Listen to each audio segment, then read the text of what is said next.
ಇದೆಲ್ಲದರ ಜೊತೆಗೆ ಇಂಡಸ್ಟ್ರಿಗೆ ಬಂದಾಗ ಫಸ್ಟ್ ಸಿನಿಮಾಗೆ ನಿಮಗೆ ಸಾಥ್ ನೀಡಿದಂಥ ಸನ್ನಿವೇಶ ಆಗಿರ್ಬೋದು, ಜೊತೆಗೆ ನಿಂತದ ದಿನಗಳಾಗಿರ್ಬೋದು, ಅದು ಈಗ ವಾಮನ ಬರೋ ಹಂತಕ್ಕೆ ಹೆಂಗೆ ಚೇಂಜ್ ಆಗ್ತಿದೆ ಅಂತ ಅನ್ನಿಸ್ತಿದೆ? ಇಲ್ಲ ಸರ್, ನೀವು ಹೇಳಂದ್ರೆ ಆಗ್ಲಿಂದ ಮೊದಲನೇ ಚಿತ್ರನೂ ಇಲ್ಲಿವರೆಗೂ ನಂಗೆ ದರ್ಶನ ಅದು ಏನು ಅವತ್ತಿನ ಸಪೋರ್ಟ್ ಮಾಡ್ಕೊಂಬಂದ್ರೆ ಇವತ್ತವರೆಗೂ ಅದು ಒಂದು ಬೆನ್ನೆಲುಬಾಗಿ ಒಂದು ಒಡ ಅಣ್ಣ ತಮ್ಮದೇ ಇರ್ಬೋದು ಸರ್. ಬಟ್ ಒಂದು ಅಣ್ಣನ ಸ್ಥಾನದಲ್ಲಿ ನಿಂತ್ಕೊಂಡು ನನಗೆ ಅವತ್ತಿಂದನೂ ಇವತ್ತು ಪ್ರತಿ ಹೆಜ್ಜೆಯಲ್ಲೂ ನಾವು ಏನೇ ಸಿನಿಮಾ ಇಂಡಸ್ಟ್ರಿ ನಾನು ಏನೇ ಪ್ರತಿಯೊಂದು ಹೆಜ್ಜೆ ಇಟ್ಟರು ಅದಕ್ಕೆ ನಾವು ಟಿಪ್ಸ್ ತೊಗೊಂಡು ಅವ್ರ ಆಶೀರ್ವಾದ ತೊಗೊಂಡೇ ಮಾಡೋದು ಸರ್.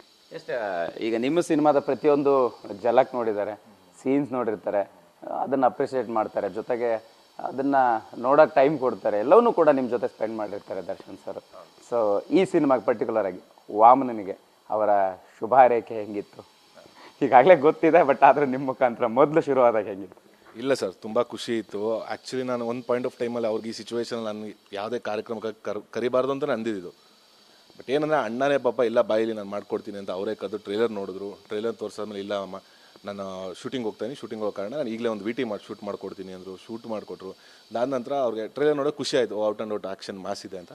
ಆದ ನಂತರ ಈಗ ನೆಕ್ಸ್ಟ್ ಸಿನಿಮಾಗೆ ನಾನು ನೋಡ್ತೀನಿ ಅಂತ ಹೇಳಿದ್ದಾರೆ. ಅಂದರೆ ಪ್ರತಿಯೊಂದು ಸಿನಿಮಾನೂ ನೋಡಿದ್ದಾರೆ. ಅಣ್ಣಂಗೆ ಭಾರಿ ಇಷ್ಟವಾದ ಸಿನಿಮಾ ನಾನು ಮಾಡಿರೋಲ್ಲಿ ಕೈವ. ಸೊ ಅದೊಂದು ಪೀರಿಯಾಡಿಕ್ ಸಿನಿಮಾ ಆಗಿದೆ, ನಂಗೆ ತುಂಬ ಇಷ್ಟವಾದ ಸಿನಿಮಾ ಅವ್ರಿಗೆ. ಬಟ್ ಈಗ ಇದನ್ನು ವಾಮನ ಕೂತ್ಕೊಂಡು ಜೊತೆಗೆ ನೋಡ್ತೀನಿ ಅಂತ ಹೇಳಿದ್ದಾರೆ. ಈ ಸಿನಿಮಾ ಒಂದಿಷ್ಟು ರಿಯಾಲಿಟಿಗೆ ಹತ್ತಿರ ಆಗುವಂಥದ್ದು ಘಟನೆಗಳಾಗಿರ್ಬೋದು, ಅಂದರೆ ಕೆಟ್ಟೋನಾಗೋದು ಒಳ್ಳೆನಾಗೋದು ಅನ್ನೋಂಥದ್ದು ನಿರ್ಧಾರಗಳಿಂದ ಅನ್ನೋಂಥದ್ದು ಸಮಾಜದಲ್ಲಿ ಸಾಕಷ್ಟು ಘಟನೆಗಳು ನಡೀತಾ ಇರುತ್ತೆ. ಸೊ ಒಂದು ಕ್ಯಾರೆಕ್ಟರ್ ಆಗಿ ಸಿನಿಮಾ ಮುಖಾಂತರ ಏನು ಹೇಳಕ್ಕೆ ಹೊರಟಿದ್ದೀರಿ ಅಂತ? ಸರ್ ಆ್ಯಕ್ಚುಲಿ ಅದನ್ನು ನೀವು ಹೇಳಿದ್ರೆ ವಾಮನಲ್ಲಿ ಕ್ಯಾರೆಕ್ಟರ್ಸ್ ಬಂದು ಗುಣ ಅಂತ. ಸೊ ಅವನು ಒಳ್ಳೆ ಗುಣನ ಕೆಟ್ಟ ಗುಣನ, ಅಥವಾ ಒಳ್ಳೆ ಗುಣದಿಂದ ಕೆಟ್ಟ ಗುಣ ಆಗ್ತಾನ, ಅಥವಾ ಕೆಟ್ಟ ಗುಣದಿಂದ ಒಳ್ಳೆ ಗುಣ ಆಗ್ತಾನ. ಸೊ ಅದಕ್ಕೆ ಒಂದು ಪ್ರಬಲವಾದ ಒಂದು ರೀಸನ್ ಇದೆ, ಅಂದರೆ ಒಂದು ಗಟ್ಟಿ ನಿರ್ಧಾರ ಇದೆ ಏನಕ್ಕೆ ಅವ್ನು ಹಂಗೆ ಆಗ್ತಾನೆ ಅನ್ನೋದು. ಸೊ ಅದೇ ನಮ್ಮದು ಮೂಲತಃ ಬೇಸ್ ಸಿನಿಮಾಗೆ. ಇದೆಲ್ಲದ್ರ ಜೊತೆಗೆ ತಾಯಿ ಸೆಂಟಿಮೆಂಟ್ ಕೂಡ ಇದೆ ಸಿನಿಮಾದಲ್ಲಿ. ಸೊ ಅಂದರೆ ಒಂದು ಸಿನಿಮಾ ಒಂದೇ ಆ್ಯಂಗಲಲ್ಲ, ಪ್ರತಿಯೊಬ್ಬರನ್ನು ಬೇರೆ ಬೇರೆ ರೀತಿಯಲ್ಲಿ ಸೆಳೆಯಬೇಕಾಗುತ್ತೆ.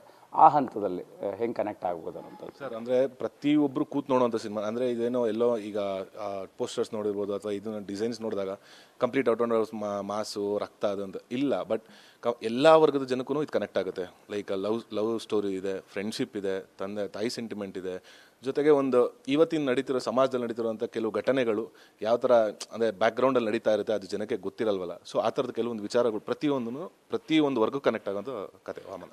ಇದರ ಜೊತೆಗೆ ನಾನು ಆರಂಭದಲ್ಲಿ ಒಂದು ಡೈಲಾಗ್ ಹೇಳಿದೆ, ಈ ಸಿನಿಮಾದ ಡೈಲಾಗೇ ಕೂಡ ಆಗಿತ್ತು. ಅಂದರೆ ಇಲ್ಲಿವರೆಗೂ ನಾನು ನೋಡಿರೋರಲ್ಲಿ ನೋಡದೇ ಇರೋರು ಅವನೊಬ್ಬ. ಈಗ ನೀವು ದರ್ಶನ್ ಸರ್ ಜೊತೆ ಜರ್ನಿ ಮಾಡಿದಾಗ ಈ ಡೈಲಾಗ್ ನಂಗೆ ತುಂಬ ಆಪ್ಟ್ ಆಗ್ತಾ ಇದೆ ಅಂತ ಅನ್ನಿಸ್ತಾ ಇದೆ. ಧನ್ವೀರ್ ಅವರಲ್ಲಿ ಏನು ಇಷ್ಟ ಆಯ್ತು ದರ್ಶನ್ ಸರ್ಗೆ? ಅವರು ಎಷ್ಟೊಂದು ಜನ ನೋಡಿರ್ತಾರೆ, ನಿಮಗೆ ಗೊತ್ತು. ಹತ್ತಿರ ಆಗೋದಂತಂದ್ರೆ ಸುಲಭ ಅಲ್ಲ, ಉಳಿಸ್ಕೊಳ್ಳೋದಂದ್ರೆ ಸುಲಭ ಅಲ್ಲ. ನೀವು ಕೂಡ ಅಷ್ಟೇ ತುಂಬ ಸಂಕಷ್ಟದ ಸಮಯದಲ್ಲಿ ಇದ್ರಿ. ಈ ಡೈಲಾಗನ್ನ ನೀವು ಸಿನಿಮಾಗೆ ಹೇಳಿದ್ದ ಅಥವಾ ಹೆಂಗೆ ಹೇಳಿದ್ದು? ಇಲ್ಲ ಸರ್, ನಾನು ಹೇಳಿದಲ್ಲ ಒಂದು ಕ್ಯಾರೆಕ್ಟರ್ ಬರುತ್ತೆ, ಕ್ಯಾರೆಕ್ಟರ್ ಹೇಳೋದು. ಬಟ್ ಸರ್ ನಾನೇನು ನೀವು ಹೇಳಿ ಇದಕ್ಕೆ ನಂಗೆ ಗೊತ್ತು. ಬಟ್ ನಾನು ಒಬ್ಬ ವ್ಯಕ್ತಿನ ಇಷ್ಟಪಟ್ಟ ಮೇಲೆ ಅದನ್ನು ಉಳಿಸ್ಕೊಳ್ಳೋಕೆ ನೋಡ್ತೀನಿ ಸರ್. ಯಾವುದೇ ಈಗೇನೋ ಲೈಕ್ ಕಷ್ಟ ಕಾಲದಲ್ಲಿ ಅಂದರೆ ಸುಖದಲ್ಲಿದ್ದವರು ಕಷ್ಟದಲ್ಲಿರಲ್ಲ ಅಂತಲ್ಲ. ಬಟ್ ನಂದು ಆ ಥರ ಕ್ಯಾಟಗರಿ ನಾನು ಇರೋದೇ ಹಿಂಗೆ. ಲೈಕ್ ನಾವು ಸುಖದಲ್ಲಿ ಎಷ್ಟಿರ್ತೀವೋ ಕಷ್ಟದಲ್ಲೇ ಅಷ್ಟೇ ಪಾತ್ರದಾರಾಗಿರ್ಬೇಕು ನಾವು ಲೈಫ್ಗಳಲ್ಲಿ. ಬರೀ ಅವ್ರು ಖುಷಿಯಾಗಿದ್ದಾಗ ಮಾತ್ರ ನಾವಿರೋದು, ಅವ್ರದ್ದು ಏನೋ ಒಂದು ಕಷ್ಟ ಸಂಕಟ ಬಂದಾಗ ದೂರ ಆಗ್ಬಿಡೋದು, ಆ ಥರದ ವ್ಯಕ್ತಿತ್ವ ಅಲ್ಲ. ನನ್ನ ಪರ್ಸ್ನಲಿ ನಾನು ಹಂಗೆ ಸರ್ ಅಷ್ಟೇ. ಧನ್ವೀರ್ ಅವ್ರಿಗೆ ಒಂದು ಡಿ ಅಂದರೆ ತುಂಬ ಖುಷಿನ, ನಿಮ್ಮ ಹೆಸರು ಅದರಿಂದನೇ ಶುರುವಾಗುತ್ತೆ.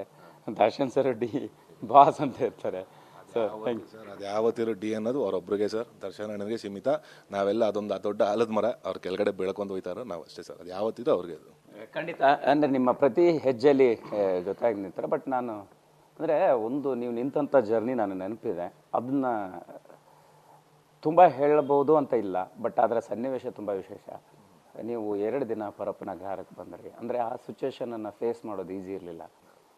ಫಸ್ಟ್ ಒಂದು ದಿನ ಬಂದ್ರಿ, ನಾವು ಕೂಡ ಇದ್ವಿ.